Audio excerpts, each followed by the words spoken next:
e vamos compor aí o painel Novos Avanços em Tecnologia FlexFuel. Meu nome é Alfred Schwartz, sou consultor de emissões e tecnologia da Única. Então, inicialmente, gostaria de convidar a compor o nosso painel o Sr. Gabor Deák. Por favor, Gabor. O Gabor ele é presidente para a América do Sul da Delphi Automotiva, com graduação em Engenharia Mecânica pela Escola Politécnica da Universidade de São Paulo e pós-graduação em Administração de Empresas pela Fundação Getúlio Vargas. O Gabor chegou à Delphi em janeiro de 2000 e foi nomeado presidente das operações da Delphi para a América do Sul em 1º de janeiro de 2003. Também é diretor da Delphi Electrical Electronic Architecture, quando assumiu essa posição em 1º de janeiro de 2007.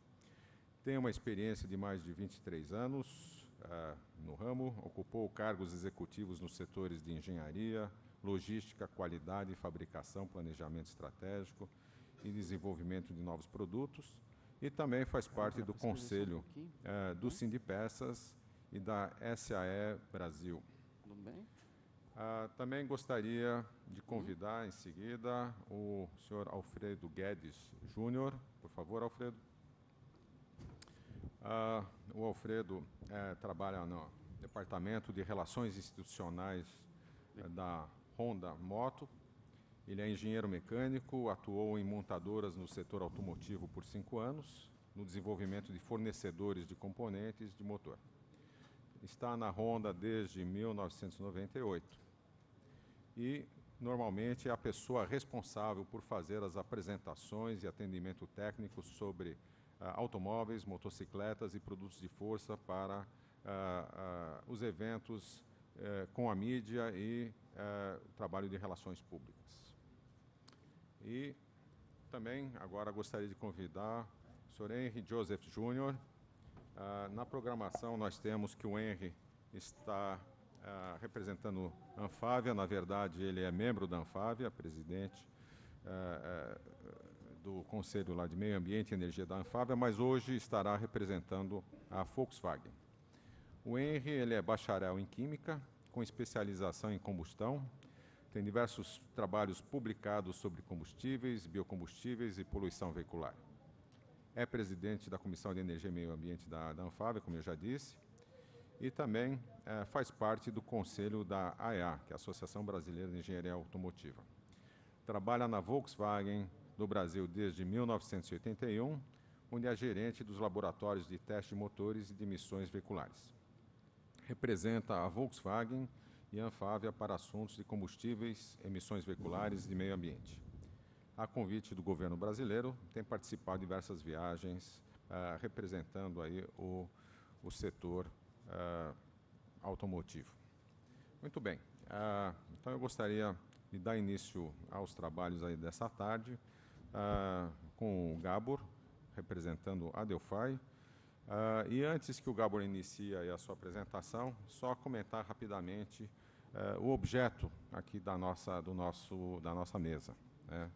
A ideia é falarmos um pouco, discutirmos a tecnologia conhecida como FlexFuel.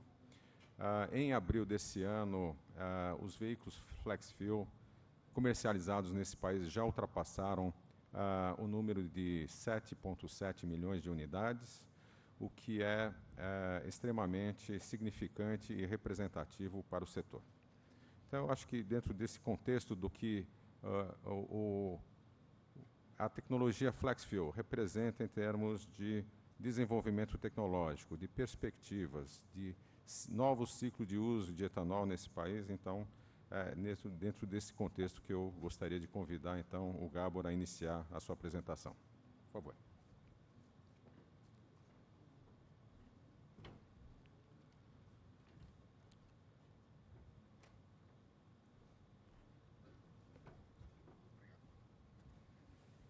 Bom, muito bom dia. Muito obrigado pela oportunidade de contar a experiência da Delphi e a nossa visão de como o assunto combustíveis alternativos e, particularmente, etanol funciona em nosso enxergar. A visão da Delphi sobre o futuro e sobre onde nós devemos levar nossos negócios é a visão de que nossos produtos devem ser seguros, verdes ou compatíveis com o meio ambiente e conectados, e essas são as 3 grandes tendências que nós enxergamos para o futuro da tecnologia da mobilidade, e, portanto, é o caminho que a Delphi enxerga para o futuro. Em particular, nós chegamos a essa conclusão através de um estudo de megatendências. Esse estudo foi realizado há pouco mais do que um par de anos atrás. Nós procuramos as tendências que fossem mais relevantes para o futuro da nossa indústria, para o futuro dos negócios, e, obviamente, encontramos aqui 2 delas. Uma delas é a globalização socioeconômica, o maior custo dos recursos naturais, é uma questão extremamente importante, e não fosse pela crise que nós tivemos nos últimos meses, ainda estaríamos vendo esse fenômeno, que, de novo, está recomeçando nos últimos tempos, e uma preocupação e um conceito de envolvimento com o meio ambiente, mais as regulações necessárias, também sendo uma tendência mundial. São essas 2 características, estão assinaladas aqui em verde, porque em todas as regiões do mundo, América do Norte, Europa, Ásia e América do Sul, países em desenvolvimento ou países desenvolvidos, em todos esses lugares esses fatores prevalecem. Em cima disso, nós também temos, alguns anos atrás, custo como um fator principal em termos de direcionamento e de desenvolvimento. Com o passar do tempo, se nós hoje atualizássemos isso, certamente encontraríamos em todos os lugares como preocupação, mas naquele momento era uma preocupação mais forte na América do Sul do que em outras regiões do mundo. E é por isso, talvez, que esse país tenha encontrado algumas soluções que os outros não encontraram.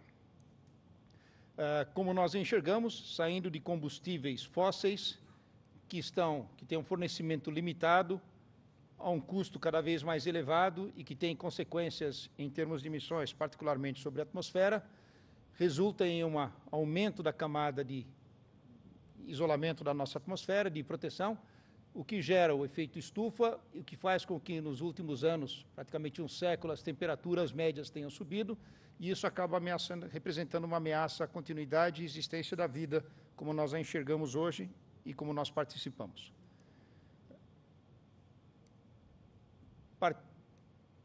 Partindo disso, os caminhos são buscar uma otimização da geração de energia através de motores mais eficientes, motores menores, uma forma de ser mais eficiente, entre outras coisas, é a sua própria dimensão, recursos para reduzir o consumo de combustíveis, né? Turbinas, válvulas variáveis, comando de válvulas variáveis, todo o mapeamento eletrônico, habilidade de usar combustíveis mais limpos, passando para a habilidade de usar combustíveis múltiplos, passando para híbridos elétricos, células de combustíveis. E, por outro lado, a otimização dos combustíveis sai de derivados de petróleo como diesel e gasolina, passa por biodiesel e etanol como alternativas, combustíveis eventualmente sintéticos, eletricidade e hidrogênio. Então, o caminho que a gente enxerga em termos de motores ou geração de potência é de cima para baixo aqui, e o caminho que a gente enxerga em termos de combustíveis de cima para baixo aqui. E os próximos passos são sair de uma utilização intensa de combustíveis fósseis, como é o caso hoje, no Brasil era o caso até recentemente, para a introdução de combustíveis renováveis, passando para o uso de veículos híbridos que combinam mais do que uma fonte, passando pelos veículos elétricos e, finalmente, chegando aos combustíveis, aos veículos acionados por células de combustível, ou seja, são compatíveis com o meio ambiente e, simultaneamente, não têm algumas das limitações que os veículos elétricos apresentam. E aqui nós temos exemplos de várias marcas e vários veículos que estão disponíveis em algum estágio de desenvolvimento, atendendo às células de combustível. Porém, como a Delphi se posiciona em relação a isso? Então, de trás para frente, partindo de células de combustível, ainda que estejamos trabalhando com células de combustível, e particularmente com as células de combustível de óxido sólido, e a razão é porque o pacote gerador, em termos de dimensões, e a quantidade de energia gerada e o custo são mais favoráveis. Nós temos produtos desenvolvidos em teste, estão disponíveis, podemos colocá-los no mercado. Para os veículos elétricos propriamente ditos, particularmente em termos de sinal, conexões, transmissão de energia, requerem conectores e recursos especiais, e nós trabalhamos com isso e estamos disponíveis também para fornecer.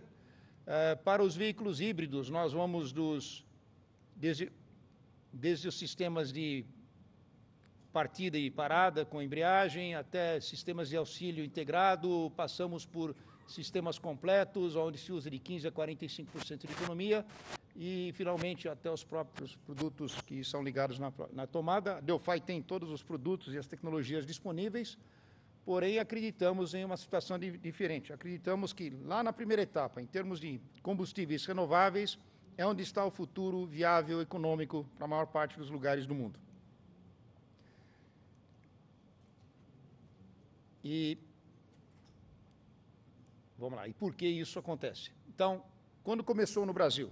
No Brasil, nós tivemos um começo por volta de 1972, quando nós tínhamos 78% do nosso petróleo importado e apenas 22% de produção nacional. Essa situação está alterada, praticamente chegamos a uma autossuficiência, mas em 1972 a situação era essa. Nessa mesma época também o petróleo respondia por 98% do combustível utilizado em comércio e transporte de pessoas e de artigos. Portanto, era o principal fator determinante de custos. Nessa mesma época, o petróleo pulou de $11 o barril em 1973 para $54 em 1980. Tem uma curva de crescimento de preço e nós estávamos no meio dela. Ainda nessa época, as despesas anuais passaram de $600 milhões para 1981, $11 bilhões. As despesas que este país acabou tendo com a importação de petróleo. E, portanto, a participação do petróleo no balanço comercial brasileiro passou de 10% para 53%, ou seja, o petróleo passou a ser um fator extremamente estratégico para a continuidade das atividades, ao custo do petróleo crescendo, com a dependência enorme que o Brasil tinha e a relativa falta de capacidade de produção desenvolvida. E, portanto, a dívida externa brasileira, nesse mesmo período, passou de 6 bilhões para $54 bilhões, foi multiplicado por 9.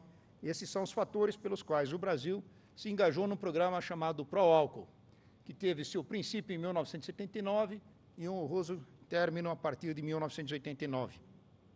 10 anos.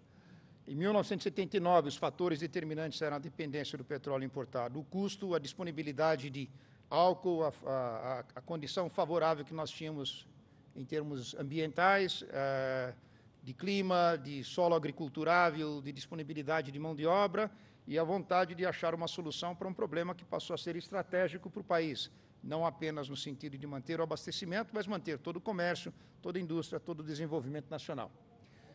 E como todos os brasileiros certamente conhecem, em 1989, a linha verde mostra o consumo do etanol. Em 1989, nós tivemos a infelicidade de subida de preço de açúcar no mercado internacional, o que gerou uma demanda de açúcar, o que gerou a indisponibilidade de álcool em determinados momentos e quebrou a confiança do consumidor em continuar usando combustível. Então, quando falamos em glória e falecimento, é porque havia razões estratégicas muito importantes em 1979 para nascer a tecnologia ser empregada comercialmente no mercado. Porém, a partir de 1989, quebrou-se a confiança e os consumidores não mais comprariam combustível que, em determinados momentos, poderia não estar disponível e as pessoas poderiam passar férias, mas não voltar para casa, ou poderiam ir trabalhar, mas não retornar, esse tipo de coisa. No entanto, em 1989, nós já tínhamos a agricultura desenvolvida para abastecer os veículos, tínhamos as plantações, tínhamos as usinas, tínhamos a capacidade de produzir açúcar, etanol, tudo mais. Tínhamos um sistema de distribuição nacional e tínhamos as pessoas empregadas nessa indústria. Então, o que fazer com esses recursos disponíveis e o que fazer com o consumidor que perdeu a confiança?